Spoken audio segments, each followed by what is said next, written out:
Greetings, my name is Alex. I am an ordinary individual attempting to comprehend many matters.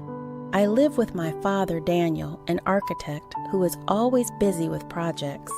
Throughout my childhood, my mother passed away, leaving my father and me alone. This occurred until he entered into a new marriage a few years prior. Her name is Charlotte. She is unlike any stepmother I have ever envisioned. She is youthful and intelligent. In fact, she resembles more of a friend than a maternal figure. However, recent developments have rendered the situation complex. Allow me to recount the day that transformed everything. The day began like any other lazy afternoon. My mother, ironically, was busy running errands, leaving me alone at home while my father was away on business. I do not object to solitude. I have acclimated to it. Hence, I spent the afternoon in my room relaxing and browsing my phone. The tranquility of the residence was comforting. I had just exited the shower, still moist, unclothed, and engaging in self-pleasure due to my desires and single status. I lay on my bed, phone in hand, acutely aware of the escalating tension throughout the household. There was no sound, not even the kitchen refrigerator hum. I attempted to dispel the sensation that something was amiss.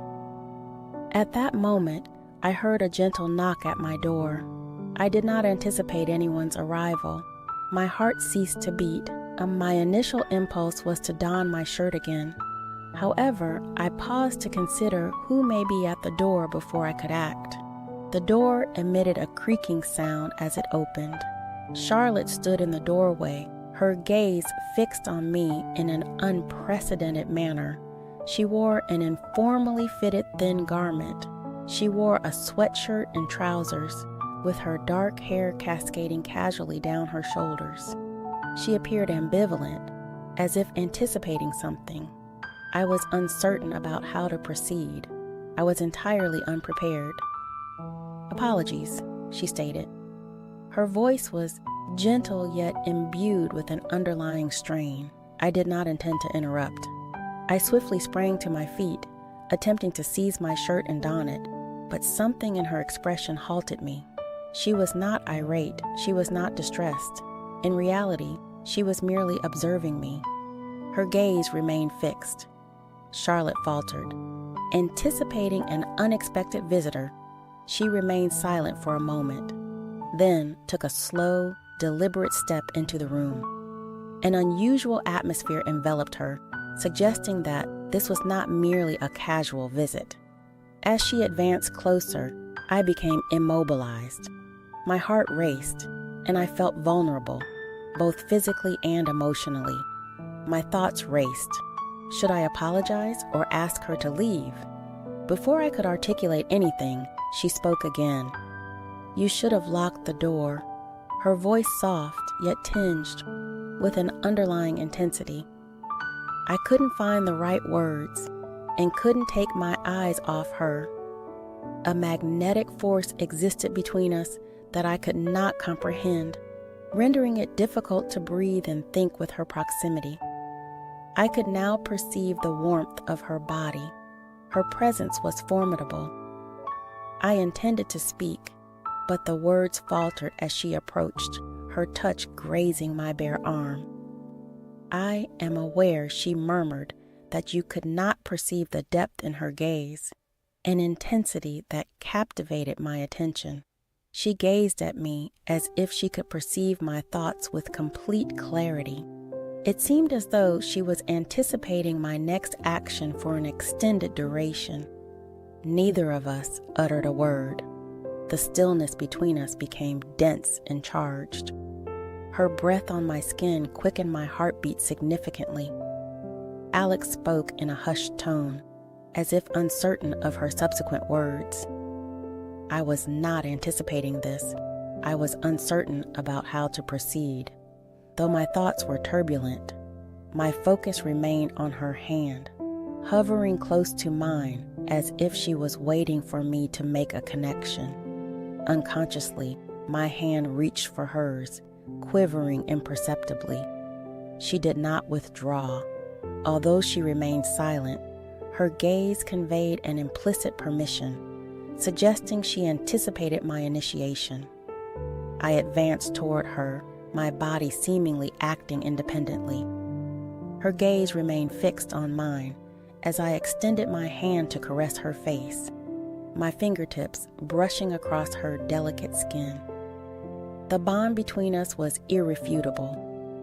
The tension between us had become intolerable. As I leaned in to kiss her, the sound of footsteps in the hallway interrupted the moment, prompting Charlotte to swiftly retreat. Her countenance reddened. "We are unable to do so," she spoke in a barely audible whisper. "This is incorrect." I remained motionless, my heart racing in my chest. She was correct. We were both aware of it. However, I could not suppress the feeling that a change had occurred between us, and I was uncertain if I could disregard it before formulating a response. She looked over her shoulder at the entrance, seemingly hearing something, and then returned her gaze to me. "We shall converse later." She spoke rapidly, then turned and exited the room, her footsteps diminishing down the corridor. I remained in astonished silence. The gravity of the recent events lingered in the atmosphere. A part of me felt relief, while another part yearned to pursue her in order to understand the complexities of this situation. Upon resuming my position on the side of the bed, still uncertain about the recent events, I was unable to dispel the notion that nothing would be unchanged henceforth. The days that followed seemed to pass slowly.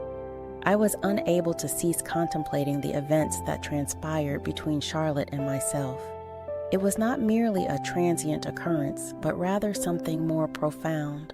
Her gaze fixed upon mine, her breath quickening in proximity, rendered the experience too tangible to dismiss. Nonetheless, the most distressing aspect was my inability to confide in anybody regarding it. My friends would never understand, my father would never understand, and Charlotte, after all, was still my stepmother. We both recognized its impropriety, yet the tension between us persisted as an intangible force from which neither of us could escape. I endeavored to maintain my distance. I reassured myself that it was merely a fleeting moment of vulnerability, something we would both transcend. However, each time I encountered her, I could not overlook the intensity of her gaze, which lingered a fraction too long. It seemed as though she was anticipating something, though I was uncertain of what. One evening after dinner, my father was working late once more. Charlotte entered the living room as I sat on the couch, channel surfing.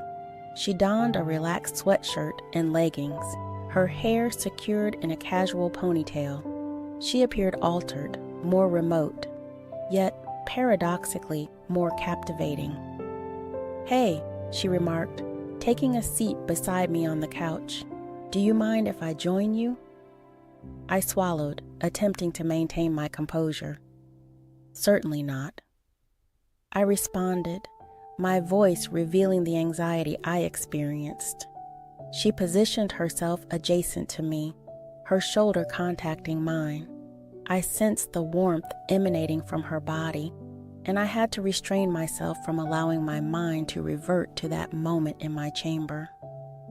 We watched television in silence for a period.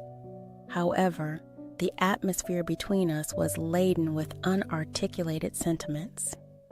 I sensed her presence more acutely than I could concentrate on the show, prompting her to speak gently, her voice tentative regarding the previous day. I tensed, uncertain if I was prepared for this discussion, Charlotte. I spoke, trying to keep my voice steady. "I am uncertain about the events that transpired. I am uncertain as to why she severed our connection." Her hand grazing mine elicited a jolt within me, akin to a spark lighting in the atmosphere. She did not withdraw this time. Her fingers hovered over mine, delicately outlining the contours of my hand. I acknowledged its complexity. She murmured, her voice scarcely perceptible, It seemed as though she feared eavesdropping. However, I cannot cease contemplating it, Alex, particularly regarding you. My heart accelerated within my chest, the blood surging in my ears. I had never heard her express anything of that nature previously. It felt as though the world had ceased to exist, leaving alone just the two of us. At that moment, I turned to confront her, and for the first time, I perceived vulnerability in her eyes. She experienced the same internal turmoil as I did, perhaps to a greater extent. Yet there was an additional element, a craving, an insatiable want that could not be overlooked. I am uncertain about the nature of this, yet I cannot cease contemplating you.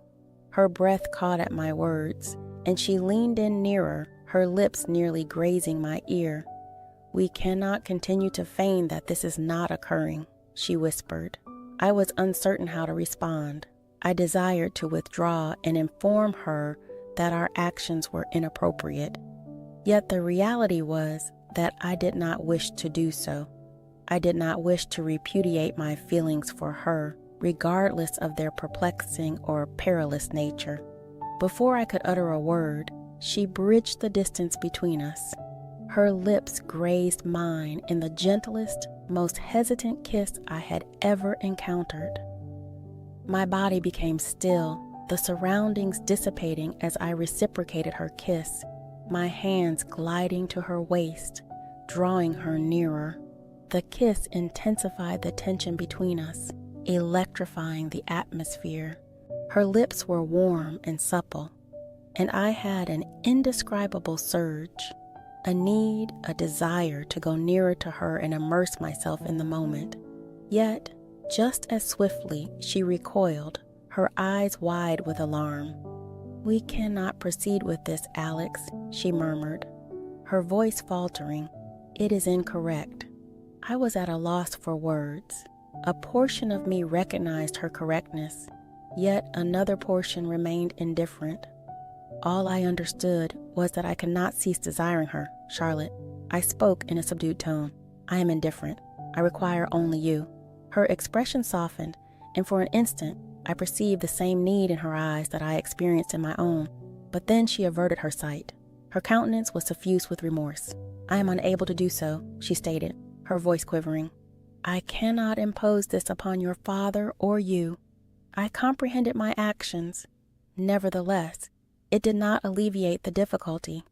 I desired her above all else, yet the repercussions of crossing that boundary were insurmountable." She rose abruptly, running her hands through her hair in exasperation. "We must cease," she stated it in a forceful voice. "This could not recur." And in an instant she vanished, leaving me solitary in the poorly illuminated living room. My heart raced, and my head spun from the recent events. The ensuing silence seemed like a burden compressing my chest. I was unaware of what the future entailed. I was uncertain whether I could forget the recent events. However, one fact was evident. Circumstances had altered. Between us, I was uncertain if we could revert to our previous state. The days after that night felt as though I were ensconced in a fog, incapable of concentrating on anything. My thoughts incessantly revisited that kiss, Charlotte's presence in my embrace, the tenderness of her lips upon mine, rendered me ensnared, unable to liberate myself from the bond connecting us. Each time I encountered her, I experienced the identical surge of emotions and want. It transcended the body. It was more profound than that. I felt an uncontrollable attraction to her. However, I was aware that it was inappropriate. I could not dispel the regret that plagued me whenever I reflected on the events that transpired. I had devoted my entire life to admiring my father, placing my trust in him. He was the individual who had nurtured me and supported me through all adversities, and now I was on the verge of betraying him in the most egregious manner. Despite my efforts, The attraction I experienced for Charlotte intensified whenever we were alone. I sought that connection, that flame that had been kindled. In our interactions, each encounter with her rendered me entranced, unable to resist the allure of her gaze and the emotions she evoked, reminiscent of a Saturday morning. As I prepared breakfast in the kitchen, the house was silent. The sole auditory element was the sizzle of bacon in the skillet. I had not yet encountered Charlotte, but I anticipated her imminent arrival. My heart accelerated at the prospect of encountering her. I attempted to expel the thoughts from my mind, but they persisted. The recollection of her body in contact with mine. Her breath quickened. It was overwhelming. As I was arranging the plates on the table, I heard footsteps approaching from behind. My muscles stiffened as I turned to see Charlotte in the doorway, her dark hair flowing in lovely waves over her shoulders. She wore a plain top and trousers, although to me, she could have been adorned in a gown of flames. Her voice was quiet, yet it had a weight that resonated with my inner turmoil that morning. I responded, attempting to appear nonchalant despite my heart racing, my chest. She entered the kitchen, her gaze briefly shifting to the food on the table before returning to me. A minute of stillness ensued, a palpable lull that rendered the air dense, before she spoke once more. "You have been evading me." She spoke in a tone that was scarcely a whisper. It was not an inquiry, but an allegation. I became immobilized. Was it so apparent? Had I genuinely been evading her? "I am not evading you," I stuttered. Although I internally acknowledged my feelings, confronting her after the incident proved challenging. Nonetheless, I was undeniably attracted to her. Every part of me yearned to bridge the distance and reconnect with her physically. She advanced slightly, and I detected the subtle aroma of her perfume, a blend of jasmine and an unidentifiable note. It bewildered me. "This is incorrect," she murmured, her voice scarcely perceptible. "We cannot continue this, Alex." I intended to convey that I could not control my emotions and no longer wished to resist them. However, I remained immobilized, my heart conflicted between righteousness and my deepest desires. "I am uncertain about how to cease," confessed my voice scarcely above a murmur. The words seemed to escape my lips before I could intervene. Charlotte's demeanor softened, yet a novel sadness lingered in her eyes. She extended her hand, briefly grazing my arm with a transient contact. "You must stop, Alex," she stated gently, her gaze probing mine. "This matter extends beyond us. It also concerns your father and encompasses all that we have constructed. Do you genuinely wish to obliterate that?" Her words struck me with the force of a blow to the abdomen. The significance of her words resonated, and for the first time since that kiss, I perceived the broader context. My father, the man who had labored diligently to provide me with all that I possessed, who had supported me through every adversity. How could I betray him in this manner? However, the attraction I experienced towards Charlotte persisted. It remained latent, compelling me to acquiesce. I sensed the internal conflict escalating within me, a struggle between my emotions and my moral judgment. I am uncertain if I can articulate the words, which taste bitter on my tongue. I am uncertain how to cease these feelings for you. Charlotte inhaled deeply, allowing her hand to fall to her side. "You must do this for your benefit, mine, and your father's." Her words served as a stark awakening, illuminating the gravity of the situation at hand. I could not continue pursuing something that was never destined to occur. I could not continue jeopardizing everything for a transient moment of ardor. I averted my gaze, running my fingers through my hair in exasperation. I wished to avoid causing harm to others. I stated, my voice trembling with emotion. I am uncertain about the appropriate course of action." "You need not take any action," Charlotte responded softly. "Simply relinquish it. We must relinquish it." Her words alleviated the tension in the atmosphere, and I ultimately acknowledged her correctness. I was on the verge of producing a voice that would dismantle everything. I was unable to do that, neither to my father, nor to her, nor to myself, with a burdened heart. I acquiesced with a nod. I murmured, "We shall cease. We must cease." Although when I glanced back at her, the expression in her eyes indicated that we both recognized the conflict was unresolved, and the emotions between us remained intact. The temptation would persist, poised for our misstep. Nevertheless, I realized that if we did not cease immediately, we would be incapable of rectifying the impending chaos, and I was unwilling to endure such sorrow.